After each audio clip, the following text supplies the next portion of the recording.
మొన్నటి వరకు చూడండి హైదరాబాద్ లో ఆవిడ ఎవరో కుమార్ ఆంటీనా ఆవిడ రోడ్డు పక్కనేసి అమ్మేదంట. ఏది చికెన్ మటన్ ఏ ఉండే అనుకుంటా అన్ని రకాల కూరలు. పెద్ద లైను.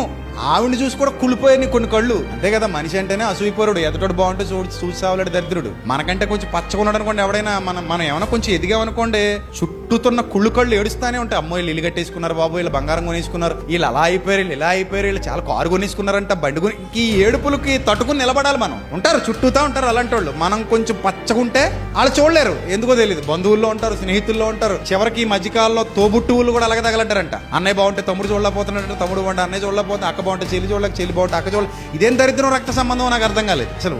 అందరూ ఓకే, ఒక బ్లడ్ రిలేషన్ అయినప్పుడు వాళ్ళు బాగుంటే నీకే కదా సంతోషం. నిజంగా వాళ్ళు బాగుండాలనే కోరుకోవాలి. ఎందుకంటే రేపు పొద్దున ఏదైనా పనికి పని వస్తే ఏమో కొంచెం మంచోడైతే నీకు ఏమైనా రూపాయి సాయం చేస్తాడేమో ఎవరో తెలుసు. అది మంచి కోరుకోవాలి. అరే మా అన్నయ్య కదా బాగున్నాడు పోన్లే, మా అక్కే కదా పోన్లే, మా చెల్లే కదా, మా బావే కదా, మా వదినే కదా, మా పిన్నే కదా, మా బాబాయే కదా అనుకుంటే ఎంత బాగుంటది. అలాగ అనుకోరు జనాలు. కుళ్ళు, కుషిద్ధం, ఏడుపు, దరిద్రం ఎన్ని లోపలేసి తిరుగుతారు మనుషులు. సో దాని వల్ల నష్టపోతారు.